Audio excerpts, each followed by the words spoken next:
shout out to San Joaquin Valley Transparency, who is attempting to do the job that regular fake stream CIA infiltrated Operation Mockingbird MK Ultra Media obviously isn't doing, by finding out who the investigative officer is that was involved in this crash that killed this 26-year-old kid. I think he was 31. He was 31 years old. What I'm going to do is I'm going to play the news report, and then I'm going to play San Joaquin Valley Transparency walking up to and questioning and holding his feet to the fire one of the officers who were involved in that fatal crash. This happened in Bakersfield, California, back in early 2023. The crash took seconds, but the investigation almost a year. And now we have some of the results. The California Highway Patrol has released to 17 News the multi-jurisdictional investigative summary of a horrific fatal crash involving a speeding Bakersfield police patrol car almost exactly 1 year ago on a pitch-black rural road. The report is breathtaking in its scientific detail and analytical depth, and its conclusions are both disturbing and heartbreaking. BPD officers Ricardo Robles and Travion Cobbins were racing down South Vineland Road at one. Remember that name, Travion Cobbins, because that's the guy that's going to be confronted by David from San Joaquin Valley Transparency on camera.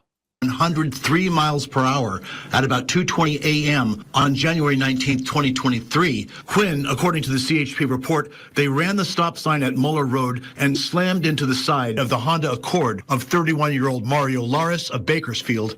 Just think about it. This guy is gone. Why is this guy gone? Because two officers decided it'd be a good idea to go 103 miles per hour down this road. And his passenger, 34-year-old Anna Hernandez, a co-worker. She suffered at least 11 broken bones and a lacerated liver, among other injuries. Laris died at the scene from head trauma. The officers, unbelted in their seats, but held back by their airbags, were seriously injured. Now, Robles, who investigators believe was the driver, is facing manslaughter charges. Now, they don't know who the driver was, but it looks like, you're going to find out later in this report through DNA evidence, that Cobbins' DNA was on the driver's side airbag, and Robles, who they're convicting, for this death charge, was on the passenger side airbag. Potentially complicating the case against him is DNA evidence from those airbags. The CHP believes Officer Robles was the driver, but Officer Cobbins' DNA was on the driver's side airbags, and DNA on the passenger airbag was attributed to Officer Robles. And then there was this, a screenshot of a succession of incoming text messages recovered from Officer Robles' iPhone. Those text messages, according to the CHP report, promoted, quote, a desire to create confusion as to who was driving at the time of the crash, unquote. Creating confusion? Law enforcement officers creating confusion? Engaging in deceptive practices? Practicing police criminal activity? No, come on. We've never heard of that. That's so rare. The message's author is unknown, the cellular number having been cropped from the screenshot. It reads in part, if they weren't wearing seatbelts and both hit their heads really hard and can't remember who was driving, it's kind of hard to charge someone with manslaughter or murder. There you go. So it's like, why don't we tell them, oh my gosh, we both have amnesia. I don't remember. Were you driving? I don't know if I was driving. Were you driving? I don't know if I was driving either. They both just happened to just lose their memories on who was driving. Well, you can't charge them with manslaughter if we don't know which one is driving. Hey, how about you get both of them? Because the one who wasn't driving wasn't stopping the one who wasn't talking any kind of sense into him. And I bet there's onboard dash cam that we could pull up, but do you think we'll ever see it? Nope, I don't think so. I don't see anyone convicting a passenger. In the months following the collision, CHP investigators noted everything from the 55-mile-per-hour speed limit to the size and condition of the stop-ahead letters painted on the cracked asphalt of the rural road near Lamont. They described the degree of darkness, studied roadway conditions, street corner sight distance, skid marks, and the placement and size of road signs. They cataloged the glass, metal, and plastic of the debris field, a damaged utility pole, and the destroyed grapevines where the Honda came to rest overturned. Lawrence, who did not have a driver's license, was identified by the Grimway work badge still attached to his gray hoodie. Investigators interviewed witnesses, neighbors, and crash survivors. They also took note of Robles's text. I think Grimway is Grimway Farms. I used to live in Lancaster, California, and they always, early in the morning, they always had these fields where workers would come in at Grimway Farms, and they'd be out there with their lights, picking. I think the crop in our area was, I think it was carrots and onions. So it wouldn't be unusual for this guy to be, the guy who was killed by the cops, to be out on the road, either going to or coming from work. Text message exchange at 2:00 in the morning. 5 hours after the crash, presumably from the hospital, with another person whose name was redacted from the report. Robles, babe, I got in a bad car crash. I broke my hips. Unnamed contact. I told you about your driving. Robles, it was a pursuit. Contact. I get that, but I just knew it was bound to happen. You said you wouldn't crash.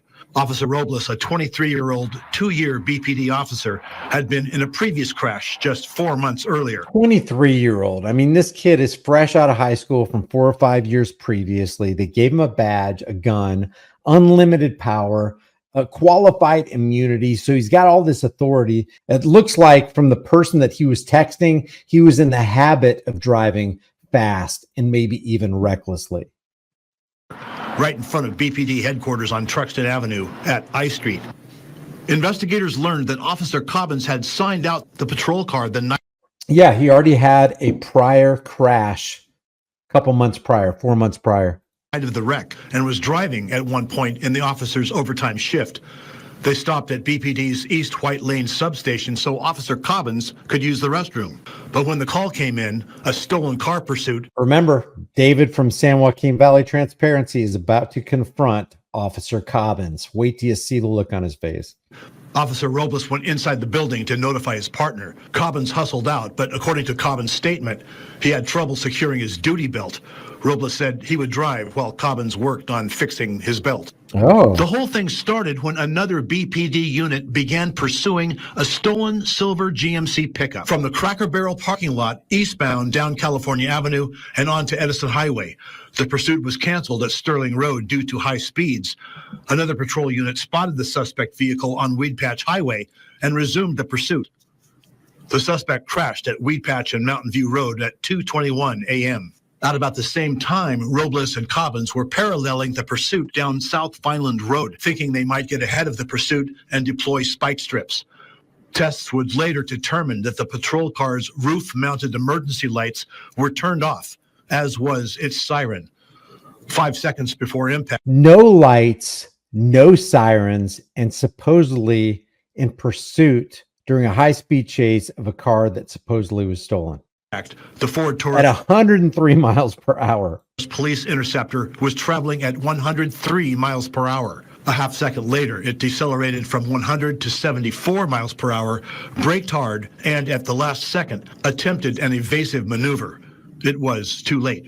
The Honda was going 59 miles per hour, and the driver applied the brakes 1 second before impact, perhaps suggesting he did not see the patrol car until the last instant. Man. Robles was in and out of consciousness, finally waking up to medical attention. He had a fractured left hip, a brain bleed, a concussion, and abrasions on his face and arms. And that's where it sits now. Robles faces another court appearance March 1st, at which time the judge may schedule a preliminary hearing.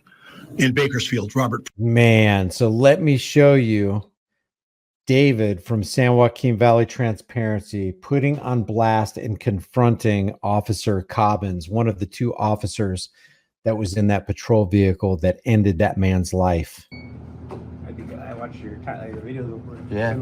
Yeah. Yeah. There he is. You know that I've been following that case with Mario Lars, right? And so you're the one that was in the vehicle, right? Oh yeah. Yeah. So I'm pushing for the CHP to investigate that case properly, because if you were the one that was driving, I hope that you're the one that's arrested and charged. Okay. Because we can't be having multi-agency a conspiracy to cover up, facts, right? I'm not gonna comment on that right now. Yeah, I know. I bet you can. It's just I'm happy to confront you personally and let you know. How do you not remember the name of a guy's life that you ended? How can you have a smile on your face when that kind of stuff happened? You would think that the smile would completely wipe off your face. And I get it. When people are uncomfortable, sometimes how they react to that is they smile because they don't really know what else to do. I'm going to play this again, but hats off to David from San Joaquin Valley Transparency for holding this cop's feet to the fire and then questioning why there's even an inkling or a hint of the possibility of a multi-agency conspiracy to cover up what actually happened so they can protect people in the thin blue line. What is going on here? I love it. And I love the fact that it's contrasted with this T. Cobbins guy saying, oh yeah, I watched San Joaquin Valley Transparency. And then the owner of San Joaquin Valley Transparency goes, well, guess what, buddy? I got your number. And I think you should be behind bars for the rest of your life for costing that man his life for nothing. I think I watched your videos before. Yeah. Yeah. So you know that Yeah, I watch your videos, San Joaquin. Oh man, this is great. I don't learn nothing from them. I don't put nothing in practice, but I watch your channel. Man, it's great stuff. That's great. Oh, you're gonna think it's great stuff when he pulls out the arsenal of knowledge on you. I've been following that case with Mario Lars, right? And look at this, guys. This is what infuriates me. You were reckless enough to not warn your fellow thin blue line member, Robles, or whoever. Maybe, well, DNA said that he was behind the driver's seat. So he looks like he's the one who did it if forensic evidence is correct and they didn't screw something up in the process, in the investigative process.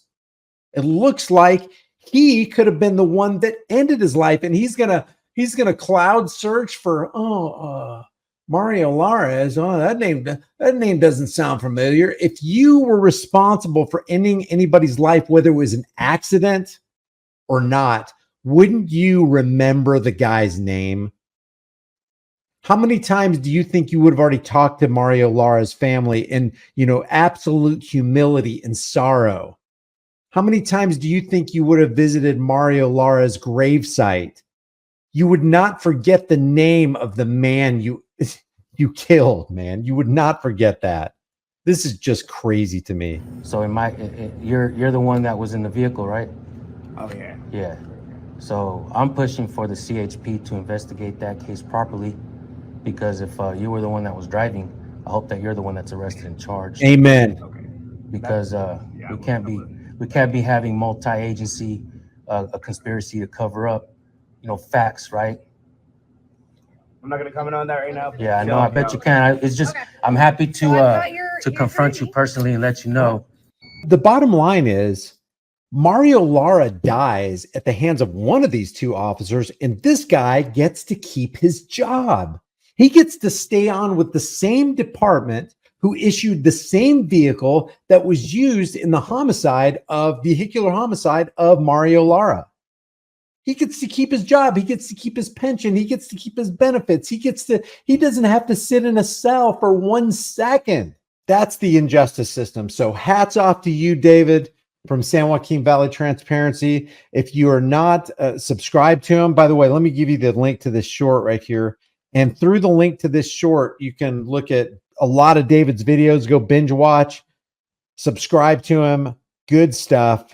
That is true journalism right there. When you actually have the facts and you got a camera and you got the balls to record yourself holding somebody's feet to the fire, especially somebody who's entrusted with the public safety like this.